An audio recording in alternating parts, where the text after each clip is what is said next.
sans être guéris. Tous ils ont été guéris. Moi, mon fils avait 10 ans, il a 54 ans à l'heure actuelle. Je dis, Seigneur, ma vie est entre tes mains. Qu'il soit fait selon ta volonté. Et ce qu'il fait, c'est ce qui est bien.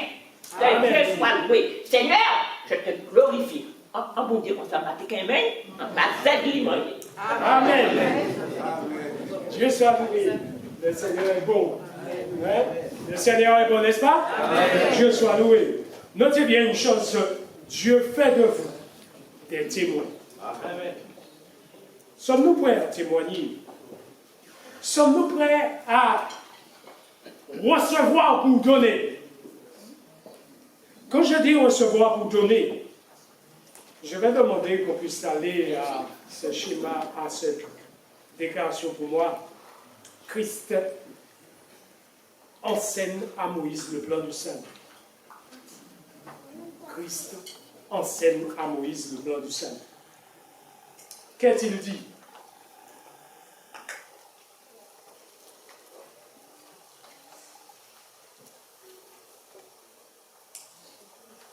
Ça y est, tu l'as trouvé, Dominique? Alors que Moïse se trouvait sur la montagne en la présence de Dieu, le plan du salut qui remontait à la chute d'Adam lui fut révélé avec force. Il apprit alors que l'ange qui conduisait les enfants d'Israël dans leur voyage devait un jour se manifester dans la chair. Le Fils chéri de Dieu, qui était avec le Père, devait ramener à l'unité avec Dieu tous les hommes qui croiraient et se confieraient en lui. Moïse a compris la signification du système des sacrifices. Amen. Qu'est-ce que Moïse a compris? La signification de quoi? Du système de sacrifice. Le système de sacrifice mentionné, il s'agit de quoi? Il s'agit de la révélation que Dieu avait donnée à Moïse sur la montagne. Selon le livre d'Exode, où Moïse, sur la montagne, a reçu la révélation du sanctuaire. Et quand Moïse a reçu la révélation du sanctuaire, Moïse voit que celui qui conduit Israël, dont ils avaient été le témoin de la présence de la Shekinah qui marchait devant eux, il comprend que cette personne qui est Christ deviendra homme et marchera sur la terre. C'est pas ce que nous venons de lire? Oui. Donc, il comprend une chose, que le plan du salut sur la terre s'accomplira 3 étapes. La première, Jésus vient sur la terre sur le parvis. Pour faire quoi? Pour se donner en sacrifice et mourir à ma place, à votre place, et payer le salut et la rançon de chacun d'entre nous. Qu'est-ce qu'on dit? Sommes-nous témoins de ces choses? Oui. Amen. Donc si nous sommes des témoins, c'est pour être des témoins auprès des hommes, pas vrai? Amen. Donc nous sommes témoins que Jésus-Christ viendra ou Jésus-Christ est venu. Et nous sommes témoins qu'il reviendra. Donc notez bien une chose. Moïse a été le témoin que Jésus-Christ ressusciterait et monterait au ciel. Deuxième partie du sanctuaire. Jésus-Christ est-il ressuscité? Oui, il est ressuscité. Où est Jésus maintenant? Il est dans le sanctuaire céleste. Mais vous êtes témoins de cela? Oui. Vous êtes témoins que ce que Jésus-Christ avait dit, il l'a accompli. Jésus-Christ avait donné rendez-vous en 1844. Dans le livre d'Exode, chapitre 40, nous avons les exemples. Il avait donné le rendez-vous quand il avait dit à Moïse, c'est là que je me rencontrerai avec toi, entre les 2 chérubins placés sous l'arche de l'alliance. et je te donnerai les ordres pour les enfants d'Israël. C'était un détail qui s'est accompli en 1844. Donc la troisième partie, troisième étape du plan, partir de 1844 jusqu'au retour, est-ce que vous êtes des témoins? Vous vivez la Odyssée. Donc vous êtes en train de vivre l'étape finale. Donc nous sommes des témoins que Jésus-Christ, que sa bouche a déclaré, il l'a accompli. Nous sommes des témoins que le plan du salut se termine et que Jésus revient. Permettez-moi d'aller plus loin et donc nous allons vers la conclusion. Notez bien une chose, je demanderai d'afficher le plan du salut, le plan de la rédemption. Notez bien ce plan que vous voyez sur l'écran devant vous. C'est un plan qui nous permet de comprendre et de nous resituer. Est-ce qu'il y a quelqu'un qui peut me resituer le plan du salut que Moïse a reçu sur la montagne à partir de ce plan?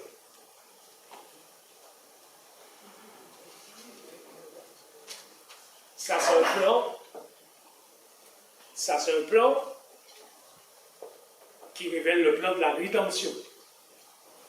Et si j'ai dit à partir de 1854, en tant qu'adventiste du 7e jour, vous avez le repère.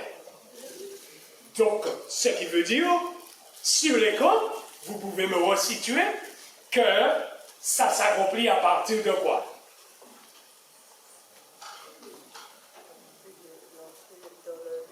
Dans le lieu très saint. Lorsque Jésus est entré dans le lieu très saint. D'accord, elle me parle du lieu très saint. Mais je parle de la vision de Moïse qui voit qu'un jour, celui qui marche devant eux se fera homme et sur la terre sera homme. Donc, notez bien une chose. Tu me parles au moment où il est dans le lieu très saint, quand il est ressuscité et il monte au ciel. Donc, ce qui veut dire qu'il y a deux étapes avant. C'est bien dans le 2361, mais l'accomplissement de ce que Moïse avait vu. Donc, ce qui fait, nous retrouvons les trois étapes. Oui, quand vient le système des sacrifices. Quand commence le système des sacrifices. Notez bien, la croix est votre repère. En l'année 31, Jésus-Christ est mort. Donc, quand Jésus-Christ est mort, ça veut dire qu'il était sur le parvis. D'accord? Il était sur le parvis. Donc, s'il était sur le parvis, dans l'année 31 et l'année 27 qui est avant, l'année 27 nous témoigne de baptême de Jésus-Christ. D'accord? Donc, le baptême de Jésus-Christ, il a été baptisé à l'âge de 30 ans, puisque c'est après, il va parcourir 3 années encore, qu'il va faire 33 ans. Donc, ce qui montre, avant l'année 27, nous avons la durée de vie de Jésus jusqu'à l'année 27 où il pose son baptême, où il avait 30 ans. Est-ce que le plan nous permet de savoir, est-ce que nous avons avancé ou est-ce que nous sommes aux mêmes places? Le plan nous permet de comprendre que nous avons avancé. Et c'est pourquoi le plan nous permet de nous resituer et de nous placer en tant que témoins. Où sommes-nous placés? Nous sommes placés après 1844. D'accord? Donc après 1844, Jésus fait de nous des témoins qui ont compris les 3 étapes du plan du salut parce que nous sommes Laodicéens qui possèdent le dernier morceau du puzzle et en mettant le dernier morceau du puzzle à sa place, tout ce plan est compris. Sommes-nous des témoins? Sommes-nous des témoins que Jésus-Christ est venu? Sommes-nous des témoins que Jésus-Christ a accompli ce que sa bouche a déclaré? Tu voulais dire quelque chose? Oui, j'allais dire en fait qu'on va se réveiller. On va se réveiller. Il faut. Parce qu'il faut se réveiller, parce que... Et j'aime bien la manière que tu l'as dit, on va se réveiller. On va pas rester ici à toute notre vie.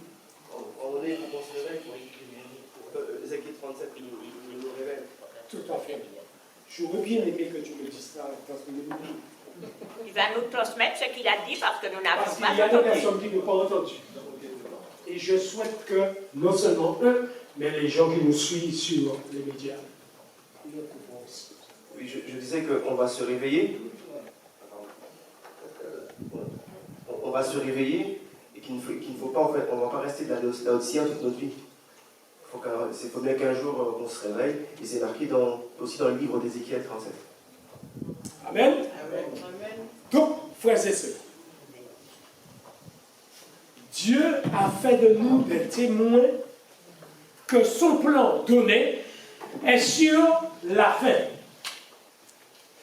Si nous rentrons dans la partie qui concerne la Odyssée, vous allez vous rendre compte que le plan est déjà pratiquement terminé, mais nous vivons un temps supplémentaire, comme du temps de Noé. Donc ça veut dire que nous sommes des témoins de quoi? Du retour de Jésus, de l'accomplissement du plan, de la finalité du plan, de la puissance de Dieu dans nos vies, de la guérison de Dieu dans nos vies. Nous sommes des témoins pour dire ce que Jésus-Christ a fait. Et nous sommes aussi des témoins pour la prolongation qu'il nous accorde. Pour la prolongation qu'il nous accorde. C'est très bien dit. Donc, ce qui veut dire en quelque sorte ce matin, Jésus cherche des témoins dans cette salle.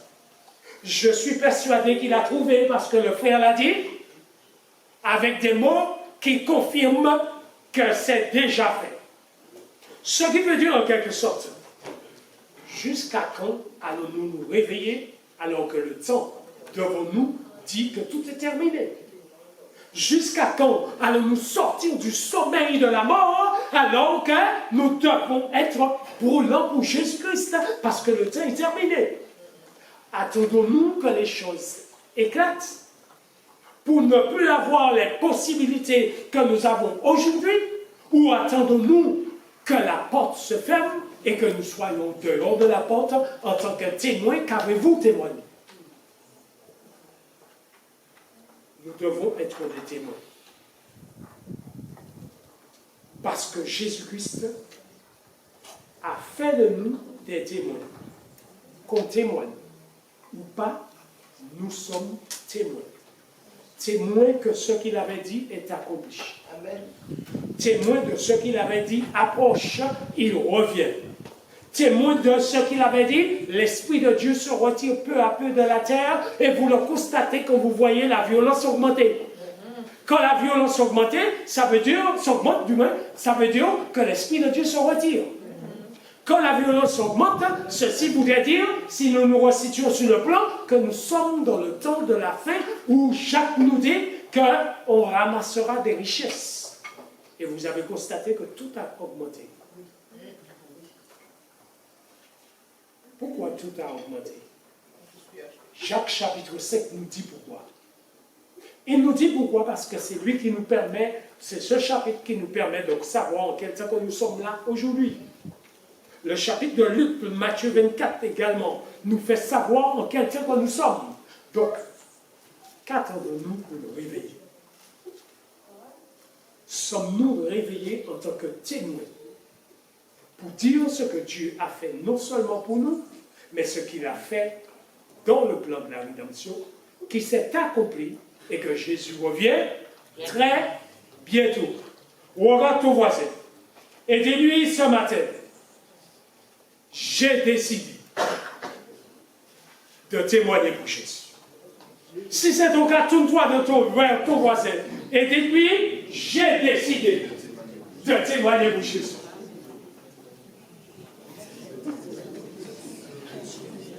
Je vois très peu de personnes le faire.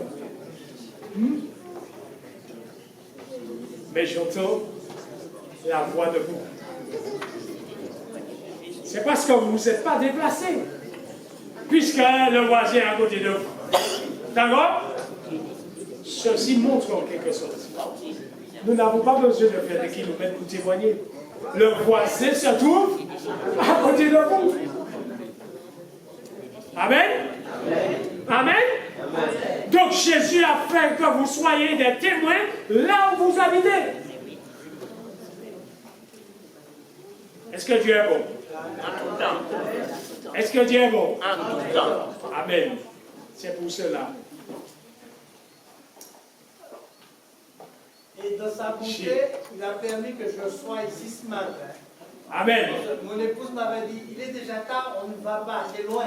Je lui ai dit, on avait convenu 2 lieux, on ira. Amen. Et Dieu merci pour tout ce que j'ai entendu ce matin. Amen. Voilà. Dieu soit loué, que ta famille soit bénie. Le Seigneur est bon. Si le plan de Dieu s'achève, il a envoyé le Fils. Il a accompli sa mission par le Saint-Esprit, selon Actes chapitre 1er, verset 8. Il dit, vous recevez une puissance. A-t-il envoyé la puissance? Oui. Est-ce que tu es témoin par cette puissance? Est-ce que tu es témoin dont cette puissance habite en toi? Alors ne doute pas que tu es un témoin. Le témoin, ce n'est pas toi. Le témoin, c'est la puissance du Saint-Esprit qui habite en toi. Il était présent quand le plan est fait au ciel. Il était présent quand Jésus-Christ s'est fait homme et venir sur le parvis. Il était présent quand Jésus-Christ, Gabriel se tient devant le tombeau et dit, Jésus, fils de Dieu, ton Père t'appelle.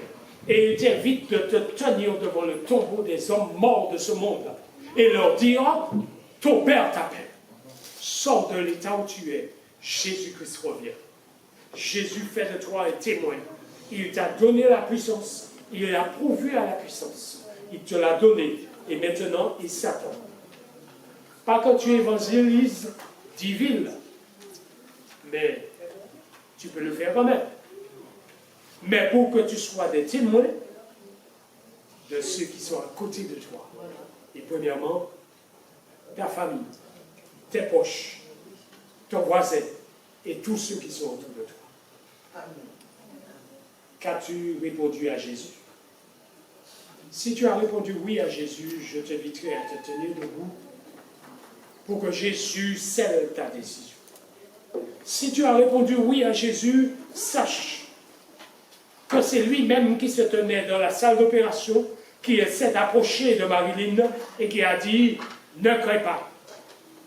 Il te dit ce matin, si j'étais dans la salle d'opération, si j'avais annoncé à l'avance que je le serais et que j'ai confirmé ma présence d'une manière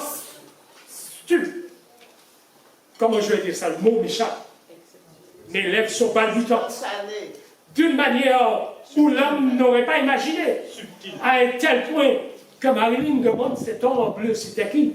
On lui dit, mais un homme en bleu jamais ne peut se trouver avec un bleu de travail dans la salle d'opération. Mais y a-t-il quelque chose d'étonnant de la part de l'Éternel? C'est bien pour attirer notre attention que j'étais dans la salle d'opération. Ce matin, l'Éternel est dans son sein et il prend note de tous ceux qui sont des témoins. Es-tu le témoin de Dieu? Tiens-toi debout pour qu'il te remplisse de son esprit.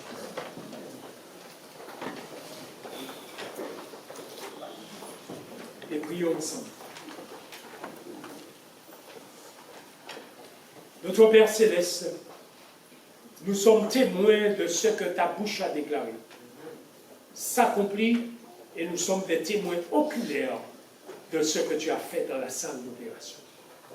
Nous sommes témoins que tu avais déjà annoncé que tu te tiendrais là et Marilyn nous confirme que tu étais présent là. Nous sommes des témoins parce que nous reconnaissons que le plan de la rédemption s'est déroulé sous les 3 étapes.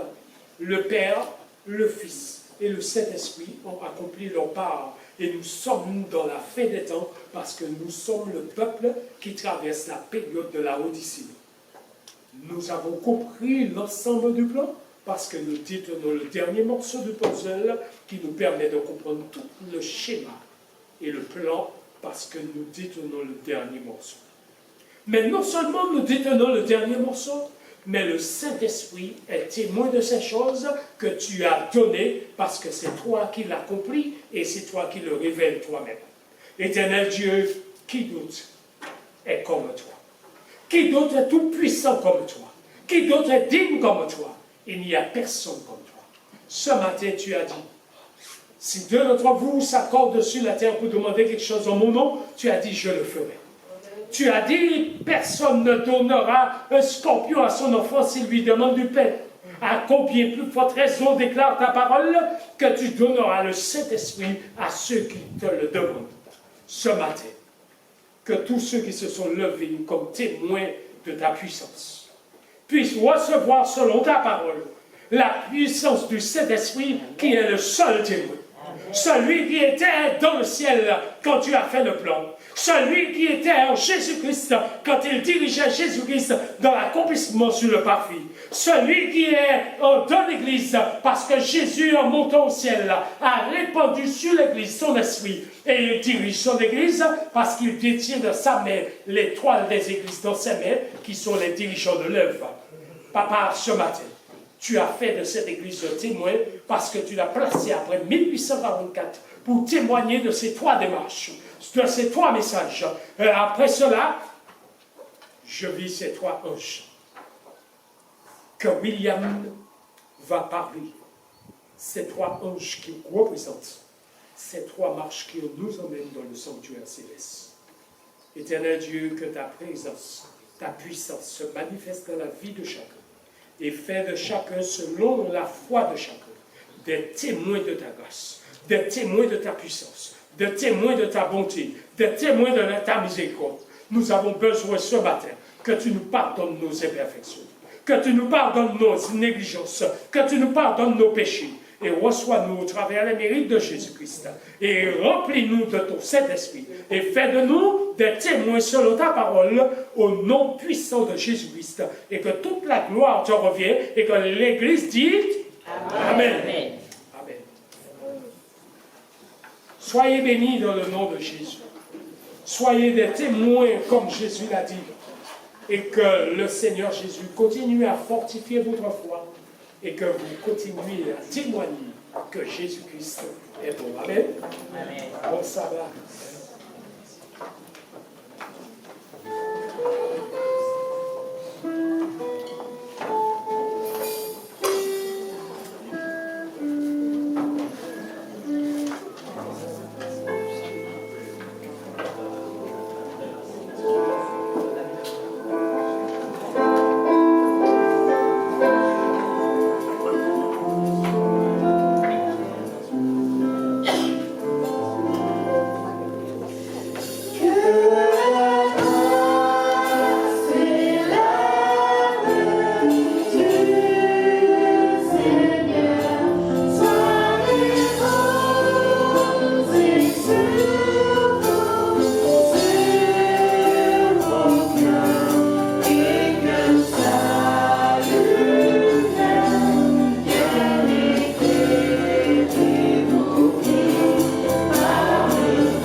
attendons à l'entrée pour vous saluer pour la sortie de ce culte.